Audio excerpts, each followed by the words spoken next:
우리 꿈의 교회의 스피릿 가운데 가장 중요한 정신을 꼽으라고 하면 저는 개척자 정신을 이야기합니다. 지금은 우리 교회가 큰 교회가 되었고 또 굉장히 풍요롭고 넉넉한 교회가 된 것이 사실이지만 제 마음속에 늘 변하지 않으려고 제가 몸부림치고 붙들고 있는 정신 가운데 하나가 개척자 정신입니다. 그래서 우리 많은 목사님들에게나 제가 만나는 분들에게 개척자 정신을 잃어버리면 우리 교회는 끝이다. 아무리 우리 교회가 부흥하고 지금 많은 것을 이루었을지라도 여전히 우리 마음속 한 구석에는 우리는 개척자다라고 하는 그런 마음을 늘 가지고 있어야 된다라고 얘기합니다. 개척자라는 게 뭡니까? 남들이 도전하지 않은 새로운 분야에 도전하는 그런 마음과 결단을 개척자라고 합니다. 우리 교회는 그동안 남들이 시도해보지 않은 일에 과감하게 뛰어들었던 교회예요. 그리고 그 일을 하나님의 이름으로 이루어냈던 교회예요. 아무도 시도하지 않았던, 안 된다고 말하기 이전에 해보자라고 말하는 교회가 꿈의 교회입니다. 새로운 것에 대해서 두려움이나 새로운 것에 대한 경계심 이런 것보다는 오히려 새롭기 때문에 우리가 도전해야 된다라고 뛰어갔던 교회가 바로 꿈의 교회입니다. 여러분들이 저는 올 한 해 정말 이 교회와 더불어서 개척자로 살아가기를 주의 이름으로 축원합니다. 안 될 것 같은데 그게 아니라 새로운 거니까 한번 해보자. 그래서 정말 여러분들이 그 어떤 한 해보다도 희열을 느끼시는 그런 한 해가 되기를 주의 이름으로 축원합니다. 오늘 개척자는 어떤 목표를 가져야 되느냐, 개척자가 어떤 목표를 가지고 살아야 되느냐.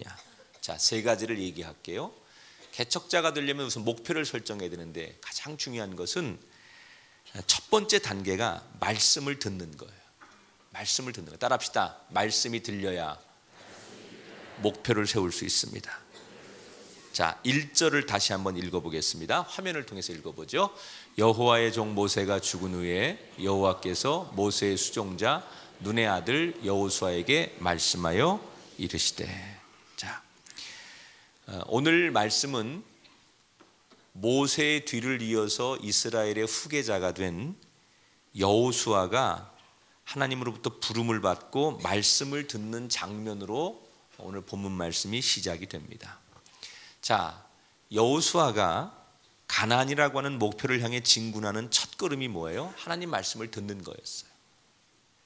다른 어떤 것이 회의나 또는 사람들의 권면 그런 것이 아니라 여호수아가 가나안이라는 첫 걸음을 떼는데 목표를 설정하고 나가는데 가장 첫 번째 단추가 하나님 말씀을 듣는 거예요. 여러분, 하나님 말씀은 단순한 옛날 얘기가 아닙니다. 우리가 하나님 말씀을 그냥 도덕적으로 참 좋은 말씀이구나 그렇게 생각해서 안 됩니다.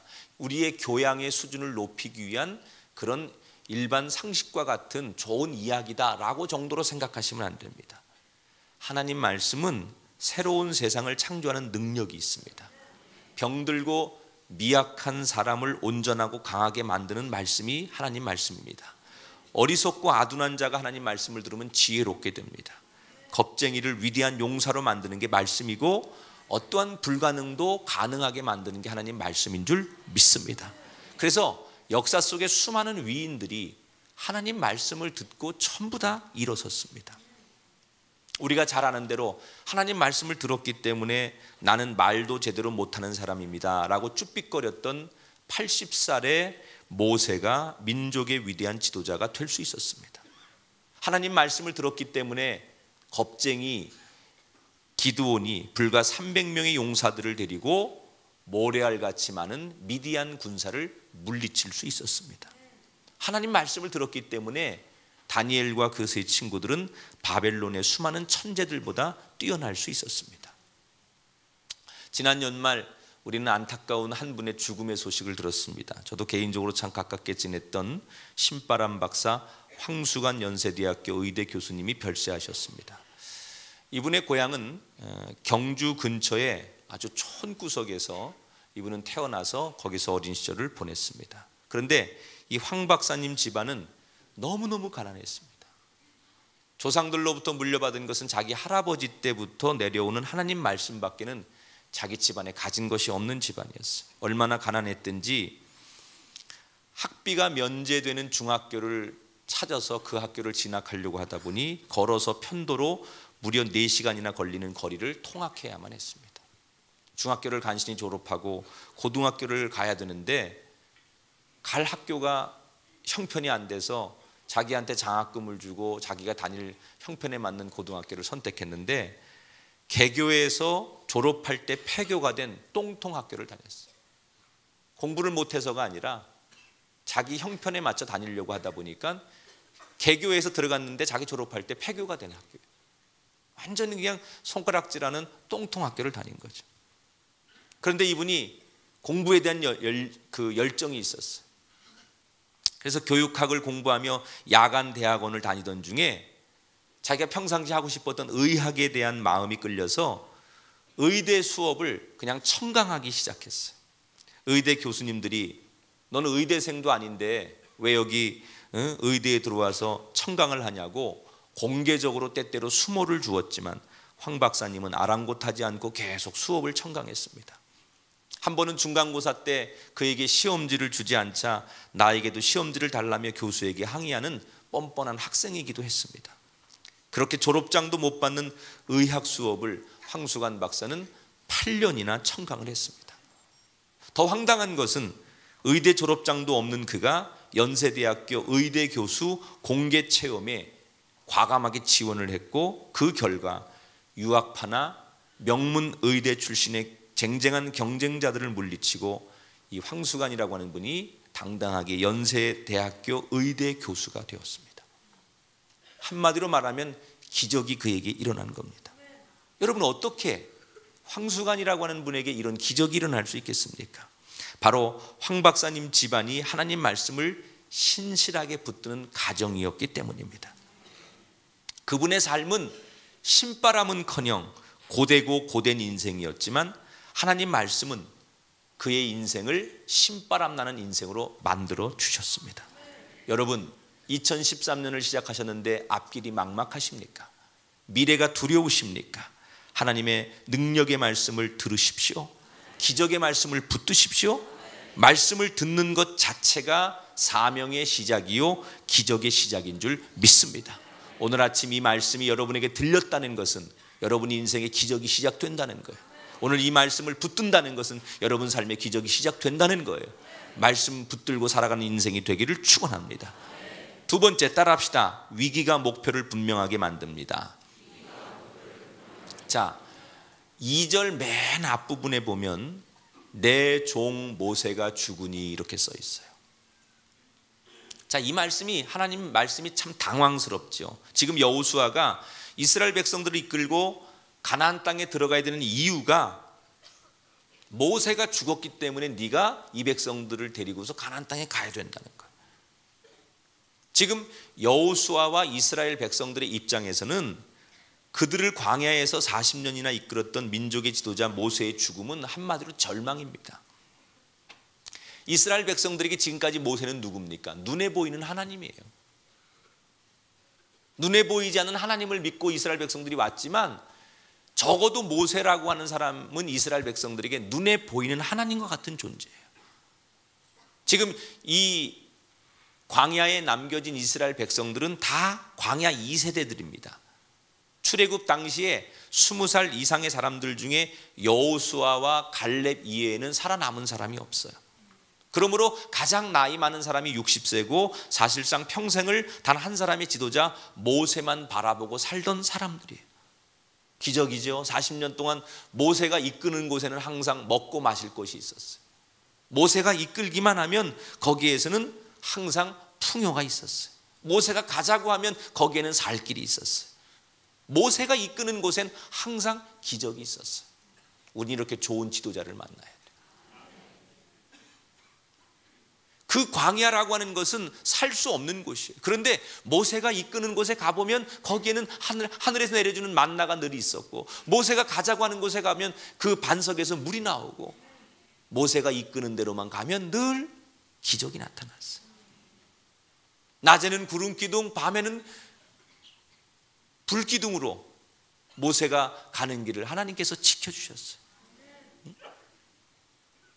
여러분 생각해 보십시오. 모세가 있는 한 그들은 40년 동안 가장 최악의 환경에서 한 번도 패배한 적이 없어요. 수많은 적들과의 싸움과 전쟁에서 모세는 한 번도 40년 동안 패한 법이 없어요. 그러니까 이스라엘 백성들 속에 평생을 모세 한 사람만 바라보고 살아갔는데 그들의 마음속에 모세는 누구예요? 하나님과 같은 존재예요. 그런데 하나님과 같았던 그 존재 모세가 죽었어요. 그리고 모세의 뒤를 이어서 지도자가 된 여호수아는 누구예요? 모세의 수종을 들던 사람이에요. 그 사람들이 모세와 비교하면 여호수아를 그 리더십을 인정할 수 없는 거예요. 절대적인 모세, 그 모세가 죽은 것도 억울한데 그 모세의 수종을 들던 부하에 불과한 여호수아가 자기들을 이끄는 지도자라고 하는 데 대해서 많은 사람들은 그의 리더십을 인정할 수가 없었다는 거예요. 여호수아는 어떤 사람입니까? 40년 전에 가나안 땅을 정탐할 때만 해도 저들은 우리의 밥이야라고 패기 넘치게 당당하게 외쳤던 그런 사람이지만 이제는 적어도 환갑을 훌쩍 넘긴 나이, 노인이 됐어요. 자신의 몸 하나도 가누기 힘들 정도의 정말 어려운 노인이 되었습니다. 거기다가 지금 자기들이 가려고 하는 가나안 땅은 자기가 정탐해서 알고 있는 땅이잖아요. 많은 거인들이 살고 용사가 많기로 유명한 땅이 가나안 땅이에요. 그 땅에 들어갈 용기가 생기지 않을 게 분명합니다. 한 번도 경험해보지 못한 낯선 가나안 땅에 들어가느니 차라리 자신들이 어렵긴 하지만 평생도록 떠돌긴 했지만 익숙한 이 광야에서 지내는 것이 더 낫다고 생각할 수도 있는 게 이스라엘 백성들이었어요. 그런데 하나님께서는 이렇게 최악의 위기 상황에서 오히려 목표를 분명히 세울 절호의 기회라고 말씀하셨어요. 지금 그들에게 주어진 상황은 최악입니다. 그런데 하나님은 그 최악의 상황이 오히려 너희들에게 새로운 목표를 세울 기회다라고 말씀하시는 거예요. 여러분, 사람이 잡념이 언제 떠오릅니까? 삶이 여유로우면 잡념이 떠오르는 거예요. 정말 절박한 사람은 잡념이 떠오를 수가 없어요. 그래도 삶이 이게 좋게 말해서 좀 여유로운 사람들이 잡념이 많아지면서 목표가 흐릿해지는 거예요. 이것도 하고 싶고 저것도 마음에 끌리고 이것도 흥미롭고 저것도 눈길이 가고, 흔한 말로 가슴에 바람이 잔뜩 들어갈 때는 그나마 여유가 있다는 거예요. 아직 나는 뭘 해야 될지 모르겠어. 그건 솔직히 말하면 아직도 그분이 덜 배고프다는 거예요. 여유가 있다는 거예요. 정말 사람이 목마르고 정말 배고프고 절박한 위기에 부딪히면요 하나밖에 안 보이는 거예요. 벼랑 끝에 매달려 있는 사람이 여러분 뭐 이것저것 생각합니까? 살려주세요 하고 해야 될까? 살려주세요라고 해야 될까? 이런 거 생각합니까? 어떤 목소리를 내가 소리 질러야 사람들이 내 목소리 이쁘다고 해줄까? 이런 거 생각하지 않습니다. 절벽에 매달린 사람은 오직 하나, 살려주세요라고 말하는 거예요. 절박하면 하나밖에 없는 거예요. 여러분, 우리 삶에 절박함이 찾아왔다는 거, 우리 삶에 위기가 찾아왔다는 거, 그거 뭔지 아십니까? 하나님께서 너 제대로 목표를 정하라는 거예요. 여러분의 인생이 곤고하고 정말 이 인생에 있어서 가장 힘든 때를 만났다는 건 뭐냐? 여러분의 인생의 목표를 하나로 정하라는 거예요. 사는 길을 선택하십시오. 사는 길을 만나십시오.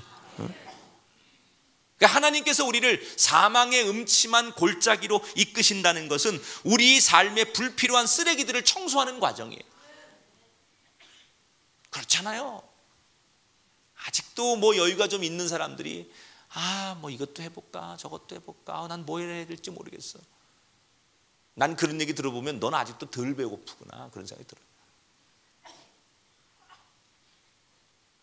겉으로는 와서 입으로는 죽는 척해요. 목사님 너무 힘들어요. 근데 제가 뭘 해야 될지 모르겠어요. 속으로 너 덜 배고프구나.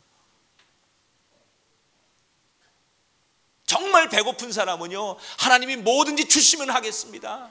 하나님이 허락하는 대로 하겠습니다. 그렇게 말하는 거예요.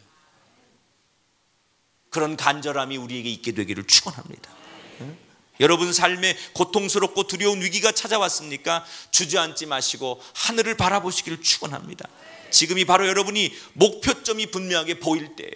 두렵고 힘든 그때가 내 인생의 목표가 뚜렷하게 보일 때예요. 그러면 길이 열립니다. 여러분을 향해 축복합니다. 욕심과 잡념의 먹구름이 사라지기를 축원합니다. 그리고 하나님이 주신 목표가 찾아지는 이때가 되기를 주의 이름으로 축원합니다. 마지막 따라합시다. 같은 곳을 바라보는 훈련을 합시다. 자, 2절 나머지 부분을 함께 읽어보겠습니다. 이제 너는 이 모든 백성과 더불어 일어나 이 요단을 건너 내가 그들 곧 이스라엘 자손에게 주는 그 땅으로 가라. 자, 가나안을 향해 가는 이스라엘 백성들이 지금 광야에서 가나안으로 건너가는 길들이 세 가지가 있었어요. 첫 번째 길은 40년 전 여호수아가 정탐꾼으로 활동하며 바라보았던 가나안의 남부로 가는 길이 있어요. 이 길은 광야에서 이 가나안 남부로 들어가는 길은 육지인데다가 평지로 이어져 있어 공격하기 쉬운 곳입니다. 그리고 여호수아가 한번 이 길을 다녀온 길이기 때문에 익숙한 경험이 있는 길이에요. 잘 아는 곳이죠. 두 번째 길은 요단강을 건너서 가나안의 중앙으로 진군하는 길이 있습니다. 그런데 만약에 이 길을 선택해야 되면 요단강을 건너야 될 뿐 아니라 높은 산악지대와 강한 요새들을 뚫고 지나가야 되는 악천후의 길입니다. 세 번째 길은 갈릴리 호수를 돌아서 가나안 북쪽으로부터 쳐내려가는 길이 있습니다. 그런데 북쪽에는 가나안 말고 이미 다른 강대국들이 포진하고 있기 때문에 가나안에 닿기 전에 다른 강대국들과 전쟁을 벌여야만 하는 상황입니다. 가나안을 향해 가는데 만약에 여호수아에게 하나님이 선택권을 주셨다면 분명히 여호수아는 첫 번째 길을 선택했을 겁니다. 위험도 없고 자기가 잘 아는 경험된 길이고 익숙한 길이고 쉬운 길이기 때문에 분명히 인간적인 생각으로는 여호수아는 첫 번째 길을 선택했을 거라는 거예요. 그런데 하나님은 첫 번째 길을 허락하지 않았어요. 두 번째 길을 주셨어요. 요단강을 건너고 강한 산악지대를 건너서 가라는 두 번째 길을 주셨어요. 그런데 만약에 그때 여호수아가 왜 하나님 이렇게 어려운 길을 주십니까? 쉬운 길 놔두고 내가 익숙한 길 놔두고 나 이 길 가겠습니다. 그리고 만약에 여호수아가 하나님 뜻을 거부하고 첫 번째 길을 선택했다면 결과는 어떻게 됐을까요? 그들은 가나안에 못 들어갔을 거예요. 왜? 하나님이 함께 하시지 않는데, 하나님의 뜻이 아닌데 아무리 쉬운 길을 가도 그 길이 형통한 길이 될 수 없다는 걸 우리가 잘 알죠. 하나님과 함께 하지 않는 길은 백전백패가 되는 거예요. 여러분, 며칠 전에 세계 최대의 이용객과 항공기 출입을 자랑하는 미국 애틀란트 공항 지역 일대가 40분 동안 올 스톱 되는 사태가 발생한 적이 있었어요. 공항으로 통하는 도시 철도가 전면 중단이 됐어요. 이유를 들어보니까 수화물 검사를 받던 한 여행객의 가방에서 지속적인 진동음이 들리기 시작했어요. 그래서 비상이 걸리고 이게 폭발물인 줄 알고 폭발물 처리반이 조심스럽게 가방을 열어보니까 그 수화물 처리 과정에서 충격을 받은 전동 칫솔이 요란히 소리를 내며 떨고 있었던 거예요. 그 전동 칫솔 한 자루 때문에 순식간에 수십만 명이 발목을 잡고 수백만 명의 애틀란트 시민들이 테러의 공포에 수십 분을 떨어야 했다는 거예요. 아무리 미국이 최첨단의 보안시설을 갖추고 아무리 첨단의 장비를 가지고 있어도 하나님이 함께하지 않으시면 전동 칫솔 하나에도 두려워 떠는 것이 우리 나약한 인간이라는 거예요. 막대한 설비나 최첨단의 설비가 아니라 하나님이 함께하는 것이 바로 안전이고 평화고 승리입니다. 하나님이 함께 하시지 않는 길은 아무리 평탄해 보이고 다 열려진 길 같고 쉽게 갈 수 있는 길 같아도 그건 승리의 길이 아닙니다. 아니, 고되고 힘들고 어렵고 불가능해 보일 것 같지만 하나님이 함께 하시는 그 길이 승리의 길입니다. 여러분이 생각하는 쉬운 길을 선택하는 게 인생의 목표가 아닙니다. 어렵더라도 하나님께서 이 길로 가자고 하면 그게 산악지대고 강을 건너야 하고 그게 험준 산령일지라도 하나님이 함께 하시는 그 길이 승리의 길이라는 거예요. 사랑하는 여러분, 오늘 우리는 기도하기 위해 모였습니다. 뭘 기도하시겠습니까? 기도가 뭡니까? 하나님의 눈과 내 눈을 마주치는 게 기도예요. 여기서 여러분 하나님 눈을 의식하지 않고 내가 바라보는 곳만을 향해서 응석 부리는 게 기도가 아니라는 거예요. 하나님과 우리의 눈높이를 맞추는 시간, 하나님이 바라보는 그곳을 나도 바라볼 수 있는 시간, 그게 이 아침 우리가 기도하는 목적인 줄 믿습니다. 오늘 이 아침 하나님이 여러분 인생을 향하여 바라보는 그곳을 함께 바라보는 시간이 되시기를 축원합니다. 여러분이 바라보는 곳을 보고서 그냥 하나님 무시하고 일방적으로 달려가는 길이 아니라 하나님이 이미 보고 계신 그 길을 여러분도 보면서 함께 달려가기를 꿈꾸는 그런 시간이 되시기 바랍니다. 오늘 아침 기도하면서 내 생각, 내 고집, 내 계획 이거 내려놓으시고 하나님의 음성에 귀를 기울이시는 시간이 되기를 축원합니다. 그래서 2013년 모두는 하나님이 바라보시는 그곳을 함께 바라보며 그 목표가 나의 목표가 되고 그 꿈이 나의 꿈이 되어서 함께 승리를 이루어가는 한 해가 되기를 주님의 이름으로 축원합니다. 한번 따라합시다. 하나님이 나에게 말씀해 주셨습니다. 아멘. 우리 찬송 같이 부르면서 예물 봉헌하도록 하겠습니다. 찬송가 502장 빛의 사자들이여 찬송하겠습니다. 우리 박수치며 찬송합니다.